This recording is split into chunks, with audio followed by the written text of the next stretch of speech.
I am Khadijah Hardaway, and I am here with Nikki Richardson, the host of the 7th Street podcast and lead organizer with Justice for Wyandotte. And in good fashion, we're going to allow Nikki to tell us a little bit about herself. Yeah. Hi, everybody. Like Khadijah said, my name is Nikki Richardson. I am born and raised in Kansas City, Kansas. Lived here pretty much my whole life. And this last year, with the death of George Floyd and all of the protests, it really moved me just to kind of be a little bit more active. And one of the ways that I wanted to become more active was to use my voice. It's one of the few talents, if it even is considered a talent, that I have. Let me stop you for a minute, because when I do the radio shows, I always toot my own horn. So, toot, baby. And I'm going to be tooting you all through this show. We're going to evoke the toot with you, okay? So toot, fair enough, toot, baby. Fair enough. Okay. But I do know that I do have a voice that I can use, and so I have been hearing about stories of victims and survivors that were coming out of the investigation into Roger Golubski after the lawsuit of Lamont McIntyre. But one of the holdups was that victims just didn't feel comfortable coming forward to law enforcement. So it felt like it would be a good method for them to get comfortable with telling their story. If they could do it in a comfortable setting, audio, no video, you can tell as many details as you feel comfortable telling, but also filling the void of just keeping the community updated with things that were going on in Kansas City, and more specifically, the things that were coming out of the municipal buildings that line downtown KCK, which is all on 7th Street. And that was kind of one of the ways the names came up. And so I started the season last fall. It was a project I had started like over the summer, but I didn't know what I was doing. and after, well, it didn't seem like it. Well, after I was in an article in the Kansas City Star, because the police officers issued me a ticket in my mailbox and wrote me a very precarious letter or note even for me. It kind of brought people around me and brought the resources around me that allowed me to provide quality. And that's really what I want the podcast to be. Before we dig deep, because, we can talk and this conversation, I tell people all the time, like, they want me to keep my, people's attention span is so short. I'd be like, look, there's a lot to talk about. Yeah. So before we really dig deep into that, let's talk about your journey and how you got to this point. Like, what made you become an organizer? Like, what hit you hard? Because I only met you just a year ago, and we've done project after project together, like fire just burning. So let me know what made that fire burn in your belly. I don't really know when exactly I became an organizer. I didn't even really see myself as an organizer until very recently. I've always been a person that wants to do the work. So, and I don't mind taking initiative. If I see something needs to get done, I'm just going to do my best to do it. Right. So when the protests were happening and I was seeing the movement that was happening on the Kansas City, Missouri side, I tell people all the time, I got jealous. I knew Kansas City, Kansas had its own story and nobody was talking about it. Nobody was out there on the streets. And I wanted us to at least have, even if it was just a post-it on the board of everybody else's complaints, I wanted to put a post-it on there. And so I had created a petition to bring forth reform in the Wyandotte County KCK Police Department.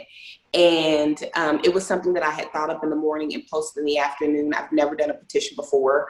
But I got about 1,000 signatures in a week. And that was just me, pushing it out on social media, just trying to get it. You being dynamite too, and that's how I met you. Somebody had reached out to me and said, hey, they're doing these rallies downtown. We would love for you to come and speak, talk about your petition. And me and Khadijah, we locked eyes on each other, and it was love at first sight. It just, absolutely. And I would say through the projects that we work together, just time and time again, that's really when the thought kind of came to mind, I think, to all of us individually and collectively, that we just need to get organized if we really want to actually bring justice to these people and to the community.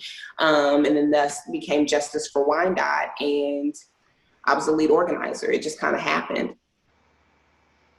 It kind of pushed you into it. The purpose finds you. You don't find the purpose. It kind of finds you. It kind of finds you. Exactly. When I saw you, you hadn't even spoken yet. I think you were walking. I can remember what you had on.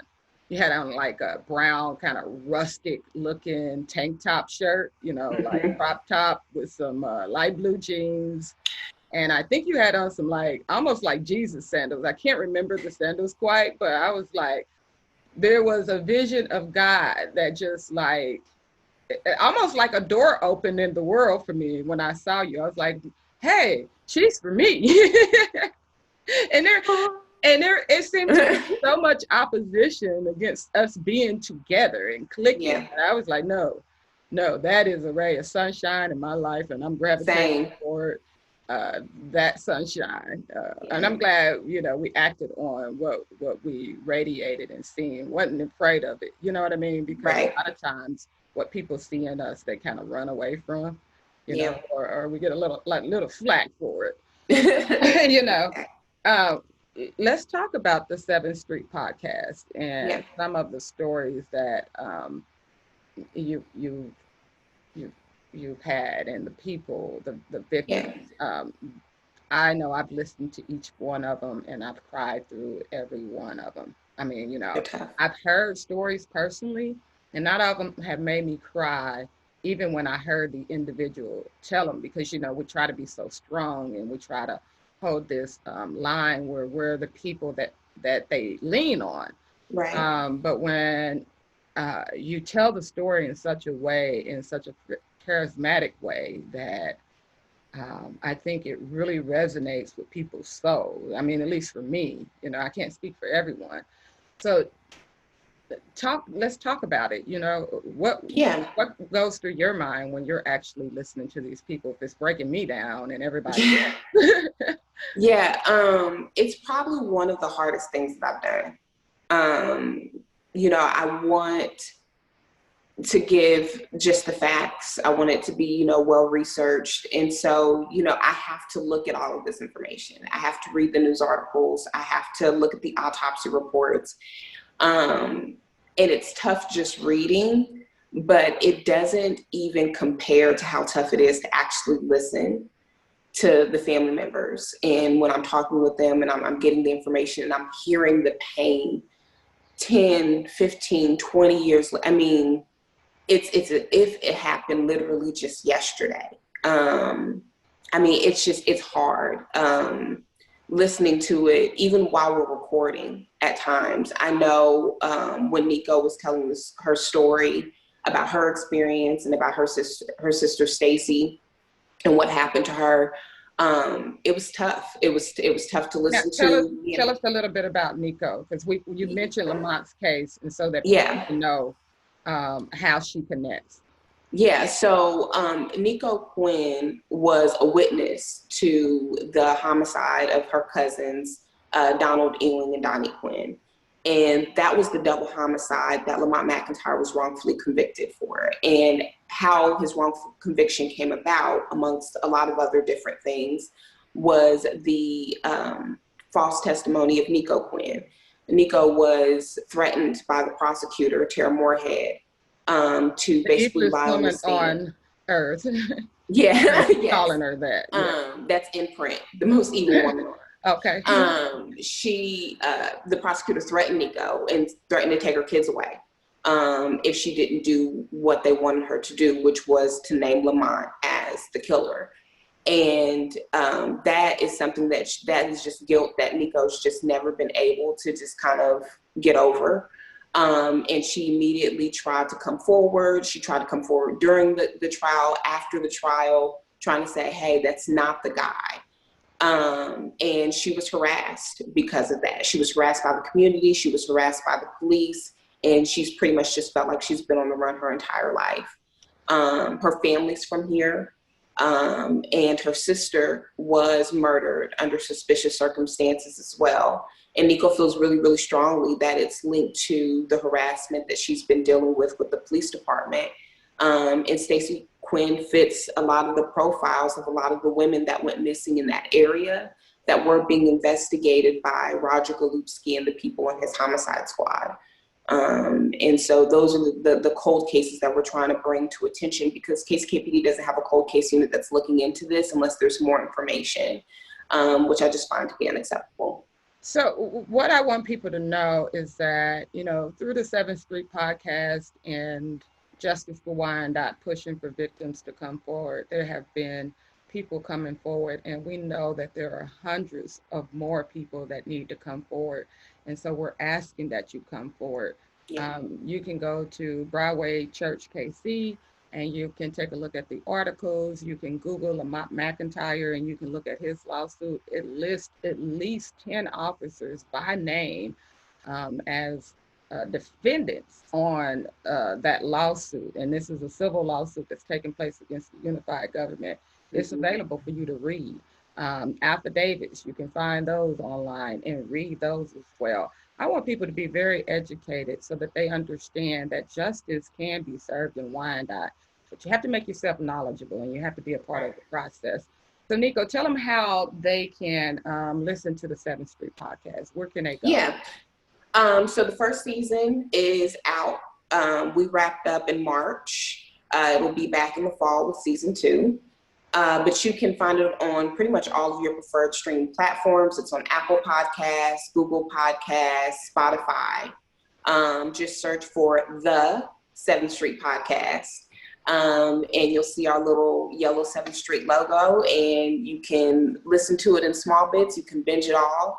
I will let you know that those street stories are a hard listen. So just be cautious, be ready for it. Yeah, because it is an emotional ride. But yeah, definitely listen, share it all, get it out there so more people can listen to it, and hopefully it'll bring courage to other people to come forward. Before we start talking about our next topic, I would like for you guys to like and share this video.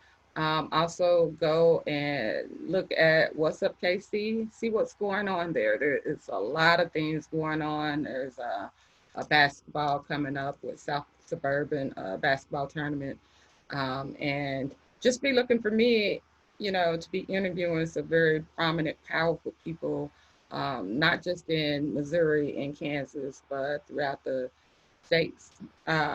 So Nico, you know, I mix you guys up all the time, right? It's just like 2 heartbeats mixing up love.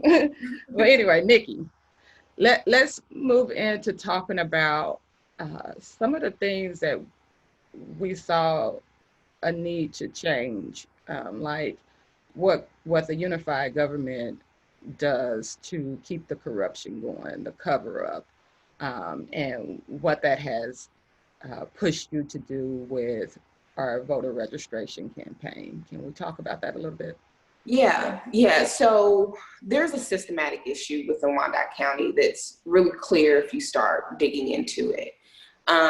You know, racism is obviously, it's an issue that corrupts a lot of our government entities. We, of course, have an issue within KCKCPD. Recent lawsuits have come out against KCK's fire department as well. And we know that those aren't the only bodies. Well, the reason why these problems are allowed to fester for years without any real attention is because they make it very difficult for people to get information, especially when it comes to local elections, which really are the moving pieces behind all of the issues that we're dealing with here in Kansas City, Kansas. But our turnout rate is incredibly low for local elections. A lot of people don't know that we have a local election every year. You need to be voting every year here in Kansas City, Kansas. And people get fatigued. Every election. Every year. Yeah. And people, they get fatigued by that. You know, everybody gets tired of, you know, the political ads and things like that. And they count on that. They bet on that. They bet that people aren't going to come out, that people aren't going to get involved. And that way they can put the people in office that are going to keep the status quo going.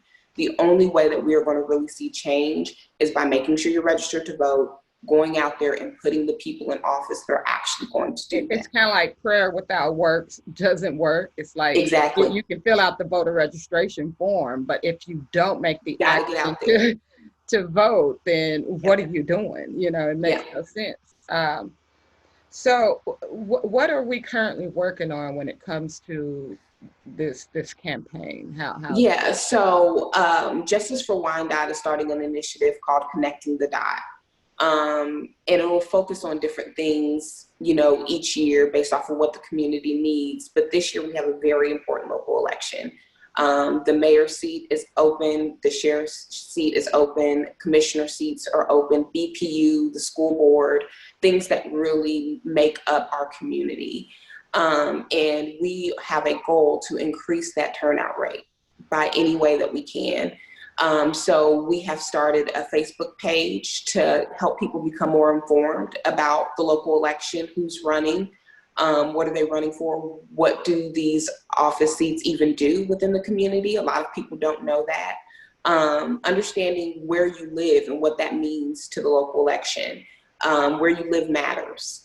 A lot of people don't know what district that they live in, and there are very important seats that are up in their neighborhoods and they have no idea. So making sure that people are staying educated, but also making sure that the elections are accessible. They have limited our advanced early locations this year. Usually you could go to Eisenhower, which is a centralized place, has great parking, tons of room for spatial distancing. And now you can only vote early in advanced voting downtown KCK on 8850 State Avenue, the election office. So there's already things in place that's going to make voting this year difficult on top of a pandemic. So we are trying to find creative ways to help people get their votes in for the primaries and the general election. So, you know, the Connecting the Dot Facebook page is a platform where we would like for the citizens of Wyandotte to go and talk about what's happening in your neighborhood, in your zip code, and what your commissioners are doing or not doing, so that we know exactly what changes need to be made as we try to flip those seats, those people that sit in the corrupt seat, city manager, mayor, commissioner, whoever it is that either are riding the fence or they just don't want to stand with the community when it comes to justice. Those links also will be listed below when this interview is released. Let's talk about the debates that Connecting the Dot is initiating.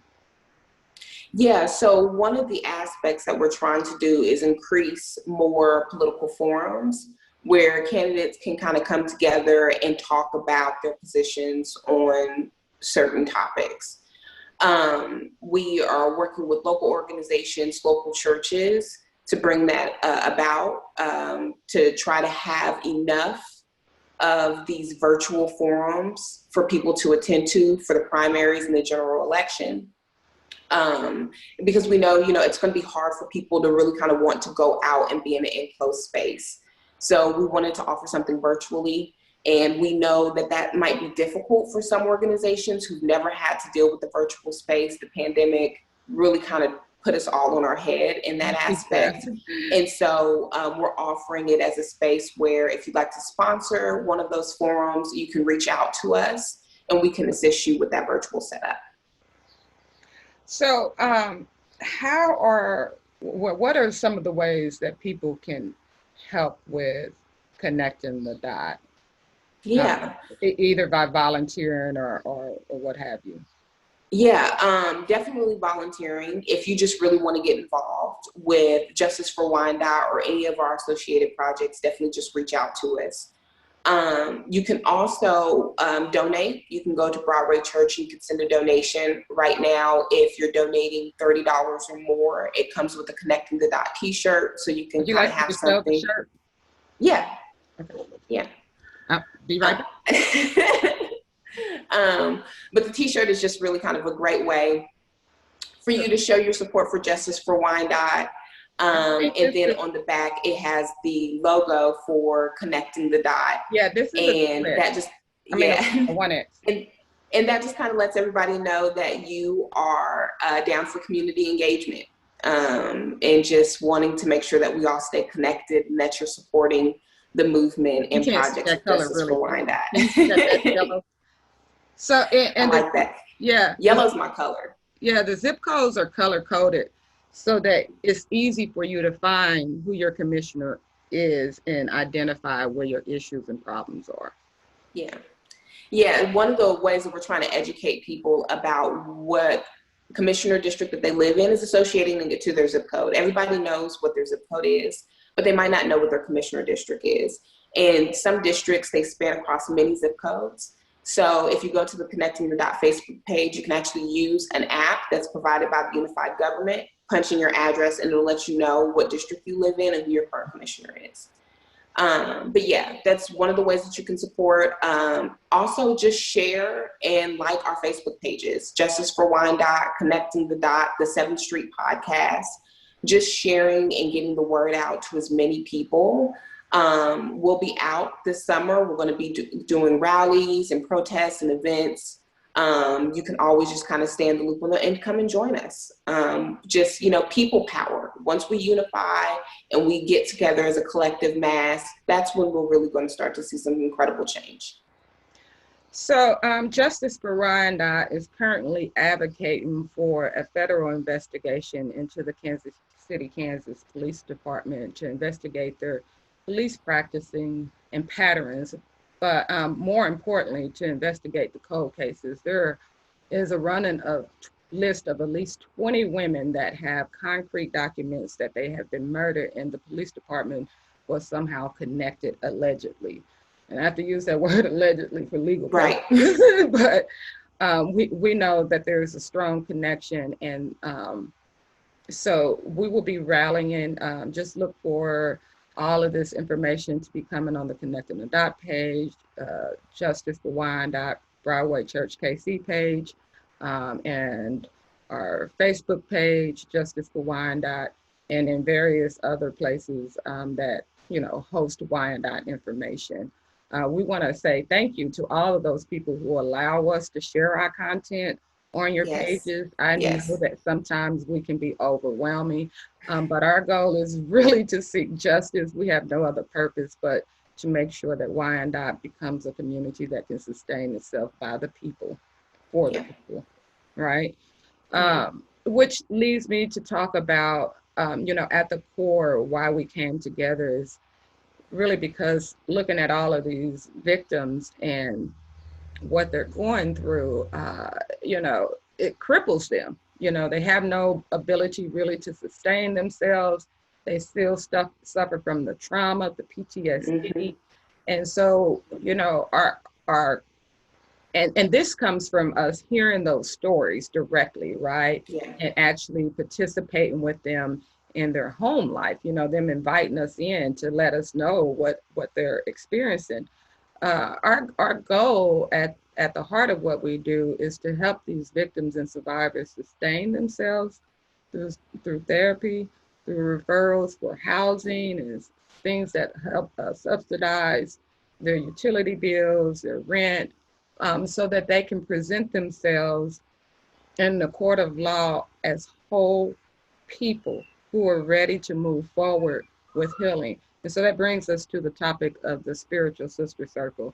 We've done women's events because we know it's important for women to share their story and to come together and embrace each other. So let's talk about the Spiritual Sister Circle and the past event we had and what will be taking place in the future. Yeah, so the Spiritual Sister Circle, like Khadijah said, it really came out of a need that we were seeing. We were speaking with the survivors of this trauma. Roger Golubski and his fellow police officers, they targeted a certain type of women, women that wouldn't be accepted by the mass society and that people would be willing to just kind of brush aside. And so when that has been your life of just constantly being brushed aside, but you're going through pain, it makes it really tough for you to just come up with the skills to really just kind of speak for yourself in a way that people can understand, to really be able to think for yourself in a way for yourself to understand. And that only is going to come through healing. And so we didn't want to just put these people's stories out there. And when you're hearing their stories, you feel bad. Like when I'm recording the podcast and I'm making these survivors put their whole life, their whole story on recording for other people to listen to, it feels there's a level of guilt there. There's a level of hurt there that I'm asking you to do this. I know that the end cause is good and we're trying to do a good thing here, but you feel like you're cutting them open and you're letting them bleed. And so we really wanted to find a way to help just heal that wound. As you know, they're working towards getting their story out there. And so we have been, networking with as many people we can to get some form of counseling, to get some form of assistance, to help these people get back on their feet. So like Khadijah said, so they can speak up for themselves, so they can think for themselves, so they can live for themselves. Because telling these stories isn't easy. But living with these stories is even harder. And so we really just want to make sure that there's some form of healing. So one of the ways that we did that was we had our spiritual sister circle kind of visual and procession, which we visited a few of the sites of women who have passed, who were murdered in the Northeast District under suspicious circumstances, may or may not be connected to KCKPD, but their murders have continued to go unsolved. And so we set memorials at each of those places. We allowed families times to grieve. We made sure to say prayer. And then we all came back and had fellowship. And it probably won't be the first one that we do. We have many lists of a lot of women and men who have been murdered and their murders are still unsolved that need attention. And we want to continue to do those things that create healing, but also create forums for people to come together, get healing, commune with each other, and really get the support that they need.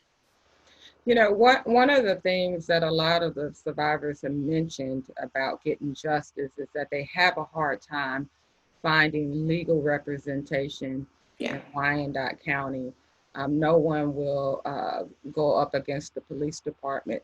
And so one of the things that we need is brave lawyers, those that fit in the academia world, that can come together in a pro bono way until restitution or punitive damages are rendered, and help people in Wyandotte. I mean, it is an entire community that is suffering under the thumb of the unified government and the police department.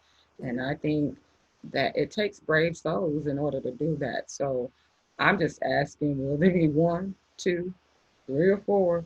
Or maybe y'all just knock down the door and come on and help. You know what I mean?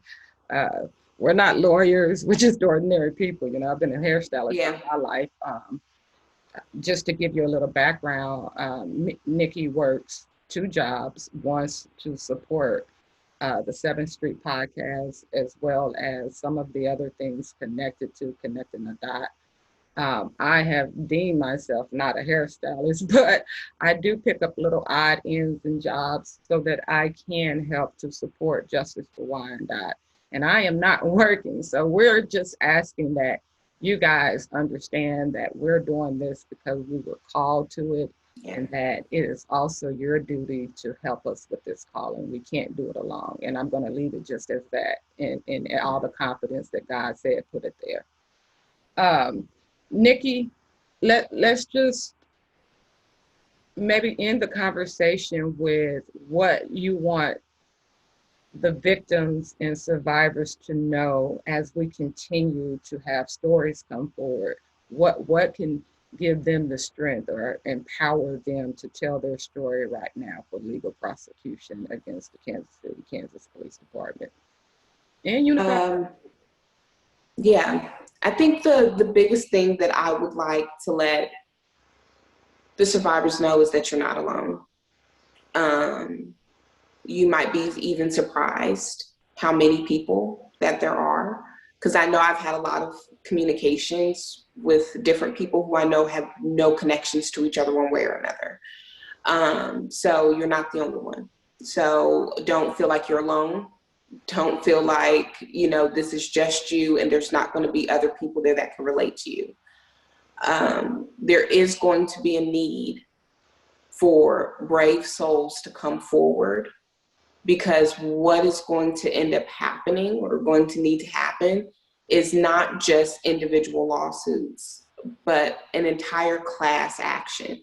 It is going to take a group of people getting together to push for enough attention and exposure to really turn the systematic oppression of the unified government on its head and eradicate the issue. I know it's going to be difficult. I know it's going to be hard, but me and Khadijah, we operate with love and care. We're not going to do anything that does not have your best interests in mind. That has been every step of the way. Any conversations that we have with the media or anything, we're very protective of the survivors and their families. And we will continue to do so because we care about the community more than anything. And we don't care how the story gets out there. You don't have to come to us. Me and Khadijah, we just want exposure by any means necessary. We just wanted the story to get out there because we know if more people hear about it, something will be done. Yeah. So just go at it however you feel comfortable. If it's not us, find another way, but speak up and speak out. Well, Nikki, it has been beautiful talking to you. I mean, we're like a hand and glove. We just stick together like peanut butter and jelly. I just love you so much. I love you too. And I look forward to talking with you in the upcoming days, as always. Maybe even tonight. I don't know what will happen. But we look forward to seeing and talking to each other all the time. Listen, everybody, like I said, share this interview, like it, and just, show us some support because we're giving it all we got and we won't give up until justice is served. So I leave you with love is the strongest weapon on earth. So love, peace, and hair grease. We out of here. Program is brought to you by the Kansas City Business Association.